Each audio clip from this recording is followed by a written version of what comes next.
ಬಿಜಾಪುರ ತಾಲೂಕಿನಲ್ಲಿ ಮತ್ತು ಬಿಜಾಪುರ ನಗರದ ವ್ಯಾಪ್ತಿಯಲ್ಲಿ ಕನಿಷ್ಠ 50ಕ್ಕೂ ಹೆಚ್ಚು ದೇವಸ್ಥಾನಗಳ ಸಂಸ್ಥೆಗಳನ್ನು ಧಾರ್ಮಿಕ ದತ್ತಿ ಇಲಾಖೆ ಕರ್ನಾಟಕ ಸರ್ಕಾರ ಅಂತೇಳಿ ಅವನು ತೆಗೆದುಕೊಳ್ಳುವಂಥ ಪ್ರಯತ್ನ ನಡೆದಿದೆ. ಕಳೆದ 2025 31/7 ಒಂದು ತಹಶೀಲ್ದಾರ್ ಕಾರ್ಯಾಲಯದಿಂದ ಮುಜರಾಯಿ ಇಲಾಖೆಗೆ ಇವೆಲ್ಲಗಳ ದಾಖಲಾತಿಗಳನ್ನು ತಗೋಬೇಕಂತೇಳಿ ಮಹಾನಗರ ಪಾಲಿಕೆ ಆಯುಕ್ತರಿಗೆ ಒಂದು ಪತ್ರ ಬರೆದ. ಅದರಲ್ಲಿ ಒಂದು 2-3 ದೊಡ್ಡ ಸಂಸ್ಥೆಗಳು ಶಕ್ತಿ ಇರೋರು ಡಿನೋಟಿಫೈ ಆಗ್ಯಾವ. ಉದಾಹರಣೆಗೆ ಶ್ರೀ ಸಿದ್ದೇಶ್ವರ ಸಂಸ್ಥೆ ಇರ್ಬೋದು, 1-2 ಅಷ್ಟೇ ಇದಾವೆ. ಬಾಕಿ ಸಂಸ್ಥೆಗಳು ಮಾಹಿತಿನೇ ಇಲ್ಲ. ಇದರಲ್ಲಿ ಒಂದು 2-3 ಸಂಸ್ಥೆ ಇದಾವೆ. ಅದಕ್ಕೆ ನಾನು ಆಡಳಿತ ಮಂಡಲದಲ್ಲಿದ್ದೀನಿ. ಭಾಳಷ್ಟು ದೇವಸ್ಥಾನದವ್ರಿಗೆ ಗೊತ್ತಿಲ್ಲ ಇದು ನಮ್ಮ ಧಾರ್ಮಿಕ ದತ್ತಿ ಇಲಾಖೆಗೆ ಕರ್ನಾಟಕ ಸರ್ಕಾರದಲ್ಲಿ ಹೋಗ್ತದೆ ಅನ್ನೋದು ಗೊತ್ತಿಲ್ಲ.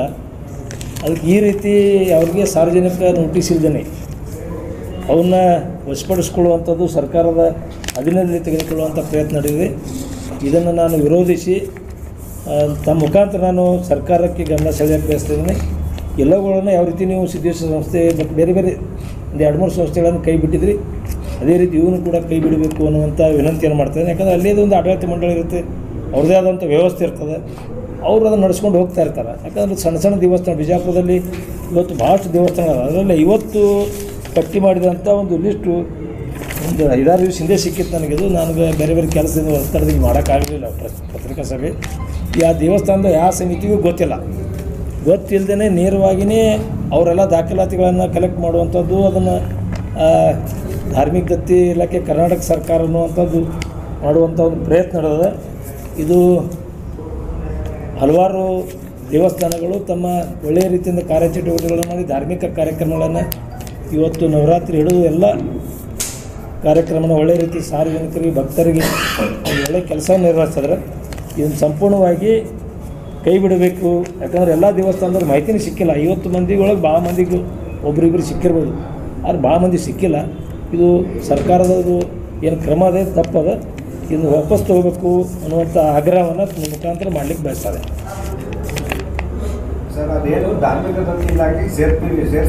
ಹಾಂ, ಧಾರ್ಮಿಕ ದತ್ತಿ ಇಲಾಖೆ ಕರ್ನಾಟಕ ಸರ್ಕಾರ ಎಂದು ನಮೂದಿಸುವ ಬಗ್ಗೆ ಕಾರ್ಯವನ್ನು ಪೂರ್ಣಗೊಳಿಸಬೇಕೆಂದು ಮಾನ್ಯ ಜಿಲ್ಲಾಧಿಕಾರಿ ಪತ್ರ ತಿಳಿಸಿದ್ದಾರೆ. ಇದನ್ನು ಮಹಾನಗರ ಪಾಲಿಕೆಯವರು ತಹಶೀಲ್ದಾರ್ಗೆ ಬರ್ತಾರೆ.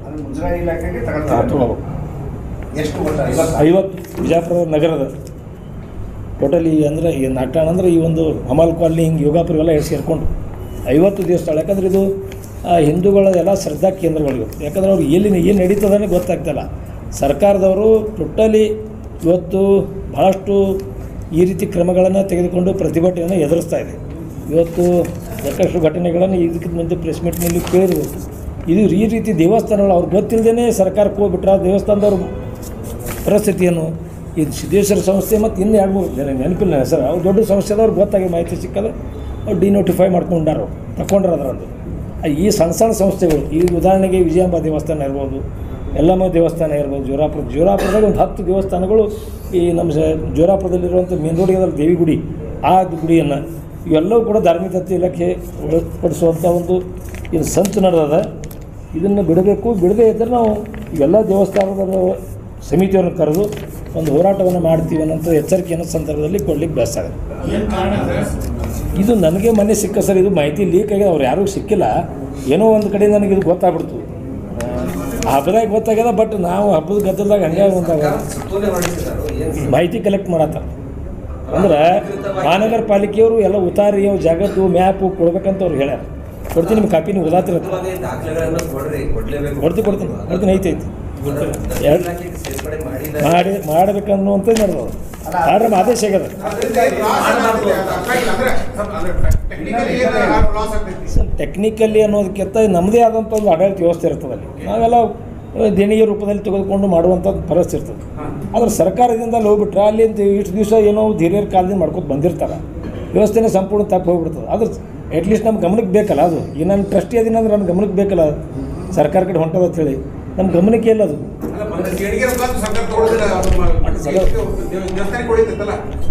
ನಾವು ಸರ್ಕಾರ ಮತ್ತು ದತ್ತಿ ಇಲಾಖೆ ತಗೊಳ್ಳೋದು ಏನು ಉಳಿಯಂಗಿಲ್ಲ, ಏನೋ ಅಧಿಕಾರ ಉಳಿಯಂಗಿಲ್ಲ ನಮಗೆ. ಆಲ್ರೆಡಿ ಇಲಾಖೆಗೆ ಹೋದರೆ ದೇವಸ್ಥಾನಕ್ಕೆ ಲಾಭ ಇಲ್ವಾ?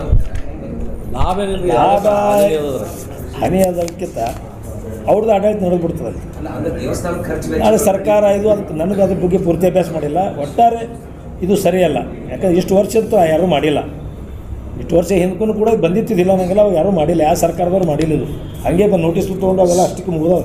ಅದು ಈ ಸಲ ಇದು ಆರ್ಡ್ರ್ ಮಾಡಿಬಿಟ್ರೆ ಆರ್ಡ್ರ್ ಮಾಡಿ ಡಾಕ್ಯುಮೆಂಟ್ ಕಲೆಕ್ಟ್ ಮಾಡಕ್ಕೆ ಬಿಡ್ತಾರೆ. ನಾನು ತಹಸೀಲ್ದಾರ್ಗೆ ಮಾತಾಡಿದೆ, ಹೌದು ಈ ಥರ ರೆಗ್ಯುಲರ್ ಬಂದ ಸರ್ ಇದು ನಿಮಗೇನು ಕಾಪಿ ಸಿಕ್ತು ಅಂತ ಕೇಳೋರು. ಏನೋ ಒಂದು ಕಡೆ ನನಗೆ ಮಾಹಿತಿ ಸಿಕ್ಕದ್ರಿ ಅಂತ ನಾನು ಫೋನ್ದಾಗ ಮಾತಾಡಿದೆ ಬಿಜಾಪುರ ತಹಸೀಲ್ದಾರ್ಗೆ. ಇಲ್ಲ ನಾನು ಅದನ್ನು ಸ್ವಲ್ಪ ವೇಟ್ ಮಾಡಿರಿ, ಹಂಗೆ ಮಾಡಕ್ಕೆ ಹೋಗ್ಬೇಡ್ರಿ, ಮಹಾನಗರ ಪಾಲಿಕೆಯವ್ರಿಗೆ ಸ್ವಲ್ಪ ಸ್ಟಾಪ್ ಬಿಡಕ್ಕೆ ಹೇಳಿದ್ರೆ ನಾನು ಹಂಗೆ ಇಲ್ಲಿ ಬಿಜಾಪುರ ಒಂದು ಸಿಕ್ಕದ ನನಗೆ ಮಾಹಿತಿ. ಬಿಜಾಪುರದ ನಿಮ್ಮ ಕಾಪಿ ಕೊಡ್ತೀನಿ. ಇಡೀ ರಾಜ್ಯದಾಗ ಇರ್ಬೇಕು ಬಿಡ್ರಿ, ಇಲ್ಲ ಹಂಗಿಲ್ಲ. ಈ ನಾನು ನನ್ನ ನಗರದ ಅಷ್ಟು ಹೇಳತ್ತೀನಿ, ನಾನು ನಗರದ ಅಷ್ಟು ಮಾತಾಡ್ತೀನಿ. ಎಲ್ಲೋ ಒಂದ್ ಕಡೆ ಕಾಂಗ್ರೆಸ್ ಗೊತ್ತಿಲ್ಲಾರ್ದೆ ಇದು ಏನೋ ಒಂದು ಗೊತ್ತಿರಲಾರೆ ಹಿಂದೂ ಧಾರ್ಮಿಕ ವ್ಯವಸ್ಥೆಯನ್ನು ಒತ್ತುವಂಥ ಪ್ರಯತ್ನ ಮಾಡತ್ತೆ. ಈಗಾಗಲೇ ಕಣ್ಣೀರು ಇರೋದು ಎಲ್ಲ ಹೇಳಿರ್ಬೇಕು. ಒಬ್ಬ ಕಾವಿದಾರಿಗೆ ಬಹುತೇಕ ನಾನು ಇಷ್ಟು ವರ್ಷ ರಾಜಕಾರಣದಾಗ ಮುತಾಲಿಕ ನೀರು ಬಂದು ಮಾಡ್ತಿರು, ತೊಗೊಡೆಗೆ ಮಾಡ್ತಿರು, ಯಾರ್ಯಾರು ಮಾಡಿದ್ದು ಹೊಳ್ಳಿನ ಕೋರ್ಟಿನ ಪರ್ಮಿಷನ್ ಅಂತಂದು ಕಾರ್ಯಕ್ರಮ ಮಾಡೀವಿ. ಒಬ್ಬ ಕಾವಿಯವರಿಗೆ ನಿರ್ಬಂಧ ಹೇರ್ತಾರೆ ಅಂದ್ರೆ ಸರ್ಕಾರ, ಕಾಂಗ್ರೆಸ್ ಸರ್ಕಾರ ಹೆದರ್ಕೊಂಡ್ಬಿಟ್ಟರು. ಖರೀದಾರಿಗಳು ಅವ್ರಿಗೆ ಹೆದರ್ಕೊಂಡರು. ಅವ್ರು ಬಂದ ಕೂಡಲೇ ಏನೋ ಇದೆಲ್ಲ ಹಿಂದುತ್ವ ಬೆಳೆದ್ರೆ ನಾಳೆ ಬೇರೆ ಪಾರ್ಟಿ ಲಾಭ ಆಗ್ತದೆ ಹೆದರ್ಕೊಂಡು ಈ ರೀತಿ ಪೂಜ್ಯ ಕನೇರಿ ಕಾಡಸಿದ್ದೇಶ್ವರ ಸ್ವಾಮೀಜಿಗಳಿಗೆ ಭಾಳಷ್ಟು ಮಂದಿ ಮಾಹಿತಿ ಇಲ್ಲ. ಮೊನ್ನೆ ಯಾರೋ JS ಪಾಟೀಲ್ ಅಂತ ಯಾರೊಬ್ಬರು ಸಾಹಿತಿಗಳು ಮಾತಾಡೋದು ನಾನು ನೋಡಿದೆ. ಅವ್ರು ಕನೇರಿ ಸ್ವಾಮಿಗಳು ಹಾಗೆ ಅವ್ರೇನೇ ಮಾತಾಡೋದು ತಿಳ್ಕೊಬೇಕು. ಮೊದಲು ಅವ್ರು ಏನು ಕೆಲಸ ಮಾಡೋ ಇಡೀ ದೇಶದಾಗ ಹಿಂದುತ್ವ ಒಂದೇ ಅಲ್ಲ, ಸನಾತನ ಹಿಂದುತ್ವ ಅಷ್ಟೇ ಕೆಲಸ ಮಾಡಿಲ್ಲ. ಇಡೀ ಆಯುರ್ವೇದಿಕ್ ವ್ಯವಸ್ಥೆ ಒಳಗೆ, ಗೋವುಗಳ ವ್ಯವಸ್ಥೆ ಒಳಗೆ ಇಡೀ ದೇಶದಾಗೆ ಒಂದು ಒಳ್ಳೆ ಒಂದು ಮೆಸೇಜ್ ಕೊಟ್ಟರು. ಸಾವಿರಾರು ಗೋವುಗಳನ್ನು ಸಾಕಿದಾರೆ ಅವರು. ಭಾಳಷ್ಟು ಮಂದಿ ಕೂಲಿ ಕಾರ್ಮಿಕರಿಗೆ ಕೆಲಸ ಕೊಟ್ಟಿದ್ದಾರೆ. ಭಾಳಷ್ಟು ಇವತ್ತು ಹಿಂದಿನ ಸನಾತನ ನಮ್ಮದೇನು ಪೂರ್ವದಲ್ಲಿತ್ತು ಆಯುರ್ವೇದ ಪದ್ಧತಿಯನ್ನು ಅದನ್ನು ತರುವಂಥ ಪ್ರಯತ್ನ ಮಾಡತ್ತಾರೆ. ಏನು ಅಲೋಪತಿಕ್ ಇದರಿಂದ ಹಾನಿ ಆಗ್ತದೆ ಹೋಗಲಾಡಿಸಿ ನಿಜವಾದಂಥ ಕೃಷಿ, ನೈಜ ಕೃಷಿ ಪದ್ಧತಿಯನ್ನು ಅಳವಡಿಸುವಂಥ ಇಷ್ಟೆಲ್ಲ ದುಡ್ದಂಥವ್ರಿಗೆ ಒಂದು ಯಾವುದೋ ಕಾರ್ಯಕ್ರಮ ಬರ್ತದೆ ನಿರ್ಬಂಧ ಇರ್ತಾರೆ. ಇದು ಸಂಪೂರ್ಣ ತಪ್ಪದ. ಇದು ಪೂಜ್ಯ ಸ್ವಾಮೀಜಿಯವರು ಇವತ್ತು ಅವರು ಏನೋ ಮಾತಾಡ್ಯಾರ, ಅವ್ರ ಪುತ್ರ ಅದು ನಡೀತಿರ್ತಾರೆ. ಸರ್ಕಾರದ ಏನಿದ್ರಾಗ ಜಿಲ್ಲಾಧಿಕಾರಿಗಳದ್ದು ಏನು ಕೆಲಸ? ಇವ್ರು ಯಾಕೆ ನಿರ್ಬಂಧ ಹೇಳ್ಬೇಕು ಅವ್ರಿಗೆ? ಅವ್ರು ಏನೋ ಮಾತಾಡ್ಯಾರ, ಅವ್ರು ಯಾವುದೋ ಒಂದು ಯಾರೋ ಮಾತಾಡಿದಕ್ಕೆ ಅವ್ರು ಮಾತಾಡೋದಕ್ಕೆ ಅವ್ರು ಉತ್ತರ ಕೊಡೋಂಥವ್ರು ಅದಾರ, ಇಲ್ಲ ನಂಗಿಲ್ಲ. ಇವ್ರು ಯಾಕೆ ನಿರ್ಬಂಧ ಹೇಳಬೇಕು? ಇದು ಮೊದಲೇ ಸಲ ನೋಡ್ತಾರೆ. ಸ್ವಾಮಿಗಳು ನಿರ್ಬಂಧ ಹೇಳಿದ ಎಂದೂ ನೋಡಿಲ್ಲ. ಇದು ನೋಡಿದ್ರೆ ಟೋಟಲೇ ಹಿಂದೂ ವಿರೋಧಿಯಾದಂಥ ಈ ಒಂದು ಕರ್ನಾಟಕದ ಕಾಂಗ್ರೆಸ್ ಸರ್ಕಾರ ವ್ಯವಸ್ಥೆ ನಡೀತಾ ಇದೆ. ನಾವು ಒಂದು ಸ್ವಾಮಿ ಇನ್ನೊಂದು ಸ್ವಾಮಿಯವರಿಗೆ ಅವಾಚ್ಯ ಶಬ್ದ ಬಳಕೆ ಅಂತ ಅಲ್ಲ, ಶಬ್ದ ಬಳಕೆ ಮಾಡಬಾರದು ಅಂತ ಶಬ್ದ ಬಳಕೆ ಮಾಡಿದ್ರು ಅಂತ ನಾವು ಎಂದೂ ಕೇಳಿಲ್ಲ. ಸ್ವಾಮಿಗಳು ಎಂದು ಅವ್ರ ಬಗ್ಗೆ ನಾವು ಭಾಳ ನೀವು ಇನ್ನೂ ಭಾಳಷ್ಟು ಭಾಷಣಗಳು ಕೇಳಬೇಕು ರೀ. ಇನ್ನೂ ಭಾಳ ಭಾಷಣಗಳು ಕೇಳಬೇಕು. ಹಿಂದಿನ ಕಾಲದಿಂದ ಅವ್ರು ದೊಡ್ಡವ್ರು ಆಗ್ತಾರೆ, ಅವ್ರು ಮಾತಾಡಿದ್ದು ಅವ್ರು ಉತ್ತರ ಕೊಡ್ತಾರೆ, ಅವ್ರು ಕೇಳಿದವ್ರು ಉತ್ತರ ಕೊಡ್ತಾರೆ. ಸ್ವಾಮೀಜಿಯವ್ರು ಬರ್ತಾರೆ, ಹಿಂದಿನ ನಾಳೆ ಬರ್ತಾರೆ. ನಿರ್ಬಂಧ ಇದೆ, ನಾವು ಬಿಡಂಗಿಲ್ಲ. ಇದನ್ನು ತೆಗೆಸಾಕ್ತೀವಿ, ಹೋರಾಟ ಮಾಡ್ತೀವಿ, ಬೀದಿಗಳು ಹೋರಾಟ ಮಾಡ್ತೀವಿ. ಹಿಂದೂಗಳೆಲ್ಲ ಒಂದಾಗೋದು ಮತ್ತು ಒಂದಾಗ್ತೀವಿ, ಏನು ತೊಂದರೆ ಅದು. ಹಿಂದೂ ನೋಡ್ರಿ, ನೇತೃತ್ವ ಇತ್ತು ಸಂಬಂಧ ಬರೋಂಗಿಲ್ಲ. ಇದು ನಮ್ಮ ಇಲ್ಲಿವರೆಗೆ ನಮ್ಗಿಂತ ಮೊದಲು ನಮ್ಮ ಮುಖಂಡರು ಮಾತನಾಡ್ಯಾರ. ಅವರು ಒಂದು ಏನು ಎಲ್ಲರೂ ಏನು ಸ್ಟ್ಯಾಂಡ್ ತಗೋತಾರೆ ಅದ್ರ ಪ್ರಕಾರ ಇರ್ತೀನಿ. ಅದ್ರಾಗ ಈಗ ಅವ್ರು ಮಾತಾಡಿದ್ದು ಸಮಯ ಅದನ್ನು ಖಂಡಿಸಿ ಸಾಧನೆ ಬಗ್ಗೆ ಬಂದಿಲ್ಲ. ಶ್ರೀಗಳು ಏನದ ಎಲ್ಲ ಮಠಾಧೀಶರಿಗೆ ಡ್ಯಾಶ್ ಡ್ಯಾಶ್ ಡ್ಯಾಶ್ ಮಕ್ಕಳು ಇದು ನಿಮ್ಮ ಗಮನಕ್ಕೆ ಇದು ಒಂದು ಮಿನಿಟ್ ಸರ್, ಒಂದು ನಾನು ಅದರ ಕ್ಲಾರಿಫೈ ಕೊಡ್ತೀನಿ. ಇದು ಆಗಿ ಒಂದು ತಿಂಗಳು ಆಯ್ತು ಗೊತ್ತೇಕಿದು. ಇದು ಭಾಷಣ ಆಗಿ ಒಂದು ತಿಂಗಳು ಆಗಿರ್ಬೇಕು. ಸ್ವಾಮಿಗಳು ಯಾವ ಕಾರ್ಯಕ್ರಮದಾಗ ಆಗಿದೆ ಹೇಳಿ ನೋಡೋಣ. ಬೀಳೂರು ಕಾರ್ಯಕ್ರಮ ಆಗಿ 1.5 ತಿಂಗಳಾಯ್ತು. 1.5 ತಿಂಗಳಾಯ್ತು ಸರ್. ನಾನು ಹೋಗಿದ್ದೆ ಕಾರ್ಯಕ್ರಮಕ್ಕೆ. ಅದು ನಮ್ಮ ಪೂರ್ವಜರು ಊರದು ಏನು ರೀ. ಆ ಕಾರ್ಯಕ್ರಮ ನಾನು ಒಂದು ದಿವಸ ಹೋಗಿ ಬಂದೇನೆ ರೀ. 3 ದಿವಸ ಕಾರ್ಯಕ್ರಮ ಇತ್ತು. ಅದು ಆ ದಿವಸ ಹೋಗಿಲ್ಲ, ಒಂದು ದಿವಸ ಹೋಗಿ ಬಂದಿದ್ದೇನೆ. ಅದು ಆಗಿ 1.5 ತಿಂಗಳಾಯ್ತು. ಒಂದು ಮಿಸ್ ಪೂರ ಕೇಳೋಣ. 1.5 ತಿಂಗಳಾಯಿತು. ಯಾರಿಗೆ ಇಟ್ಟು ಸಿಟ್ಟೇ ಬಂದಿಲ್ಲ. ಕರ್ನಾಟಕನೇ ಸರ್, ಅದು ಇಲ್ಲೇ ದಂಡ್ಯಾಗ ಅದು. ಬೀಳೂರು ಕರ್ನಾಟಕ ಇದ್ದಂಗೆ ಅದು. ಮಹಾರಾಷ್ಟ್ರ ಹೆಸರು ಮಹಾರಾಷ್ಟ್ರ ಅಲ್ಲ. ನಮ್ದೊಂದು ಸರ್ ನಾವು ಅದ್ರ ಬಗ್ಗೆ ಮಾತಾಡೋಕೆ ದೊಡ್ಡವರು ಅದರ. ಅವ್ರು ಯಾರ ಬಗ್ಗೆ ಯಾರೋ ಒಬ್ಬರು ಹೆಂಗೇನೋ ಅಸಂಬದ್ಧ ಹೇಳಿಕೆ ಕೊಟ್ರ ಅದ್ರ ಬಗ್ಗೆ ಅವ್ರು ಮಾತಾಡ್ಯಾರ ಅಂತ ಹೇಳ್ತಾರೆ ಅವರು. ಆದ್ರೆ ನಂದೊಂದು ಏನಂದ್ರೆ 1.5 ತಿಂಗಳಾಯ್ತು ಆಗಿ ಮಠ ಓಪನಿಂಗ್ ಆಗಿ ಕಾರ್ಯಕ್ರಮ ಆಗಿ 1.5 ತಿಂಗಳಿದ್ದು ಈಗ ಯಾಕೆ ನೆನಪಾಗ್ಯದ ಅಂದ್ರೆ ಅದು ಅದಕ್ಕೆ ಇದೇನೋ ಒಂದು ಈ ಸ್ವಾಮೀಜಿಯವ್ರ ಎಲ್ಲ ಸ್ವಾಮೀಜಿಯವ್ರಿಗೆ ಅಥವಾ ಹಿಂದುತ್ವಕ್ಕೆ ತುಳಿಬೇಕು ಅನ್ನುವಂಥದ್ದು ಒಂದು ಏನೋ ಒಂದು ಹುಡ್ಕೊಳಕತ್ತ. ನಿನ್ನೆ ಬಂದು ಕರೆ ಕೊಟ್ಟಲ್ಲಿ ಆ ಬಂದ್ ಕರೆನೇ ಬೇರೆ, ಕರೆ ಸ್ವಾಮಿಗಳ ಮ್ಯಾಗೂ ನಿನ್ನೆ ಅದನ್ನು ಪೋಸ್ಟರ್ ಸುಡುವಂಥದ್ದು ಈ ರೀತಿ ಮಾಡೋದು ಇದು ಅಂತೂ ಘೋರವಾದಂಥ ತಪ್ಪಿದು. ಯಾಕಂದರೆ ನಿನ್ನೆ ಹೋರಾಟ ನನ್ನ ಬಗ್ಗೆ ಅದ್ರ ಬಗ್ಗೆ ಏನು ತಕರಲ್ಲ, ಅದು ಮಾಡ್ಯಾರ ಮಾಡಲಿ, ಅದರಾಗೂ ಪೋಸ್ಟರ್ ಸುಡುವಂಥದ್ದು, ಅವ್ರ ಬಗ್ಗೆ ಅಸಂಬದ್ಧವಾದಂಥ ಮಾತನಾಡುವಂಥದ್ದು ಮಾಡೋದು ಸರಿಯಲ್ಲ. ಇವತ್ತು ಯಾರೇ ಇರಲಿ, ಇವತ್ತು ಅವ್ರು ಕಾವ್ಯಧಾರಿಗಳದಾರ, ಸಮಾಜಮುಖಿಯಾಗಿ ಕೆಲಸ ಮಾಡತ್ತಾರ, ದೇಶ ಭಕ್ತಿ ಸಂಸ್ಕಾರ ಸಂಸ್ಕೃತಿ ಬಗ್ಗೆ ಹೋರಾಟ ಮಾಡುವಂಥ ವ್ಯಕ್ತಿ ಬಗ್ಗೆ ಇವತ್ತು ಬಿಜಾಪುರ ನಿರ್ಬಂಧ ಅಂದ್ರೆ ಏನಿದ್ರ ಅರ್ಥ? ನಿಷೇಧ ಹೇಳ್ತೀನಿ. ಗುಲ್ಬರ್ಗ ಹೈಕೋರ್ಟ್ ಒಳಗೆ ನಿನ್ನೆ ಅವರೇ ಒಬ್ಬ ಸ್ವಾಮೀಜಿ ಆಗಿ ಇಂಥ ಶಬ್ದ ಬಳಕೆ ಮಾಡಬಾರ್ದು ಅಂತ ಹೈಕೋರ್ಟ್ ಹೇಳಿದೆವು. ನಾವಿಲ್ಲಿ ನಮ್ಮ ಸ್ವಾಮೀಜಿ ಹೈಕೋರ್ಟ್ ಅವ್ರು ಹೇಳಿದ್ರು. ಅದು ಈ ಕಾನೂನೊಳಗೆ ಯಾರು ಅವ್ರು ಹೇಳಿರ್ತಾರೆ ಮಾಡ್ತಾರೆ. ನನಗೆ ಕೇವತ್ತು ನಂದೇನು ಪ್ರಶ್ನೆ ಸರ್ಕಾರಕ್ಕಂದ್ರೆ ನೀವು ಯಾಕೆ ನಿರ್ಬಂಧ ಹೇಳಿದ್ರಿ, ಏನಾಗ್ತಿತ್ತು ಬಿಜಾಪುರ ಬಂದರೆ? ನಿಯಂತ್ರಣ ಗಲಾಟೆ ಯಾಕೆ ಅಲ್ಲ ಅಲ್ಲ ಸರ, ಅವ್ರು ನಿಯಂತ್ರಣ ಮಾಡೋ ಶಕ್ತಿ ಇಲ್ಲ ಇವರಿಗೆ. ನೋಡ್ರಿ ನಮಗೆ ಹಂಗಿಲ್ಲ, ನಮ್ಮ ಆರೋಪಿ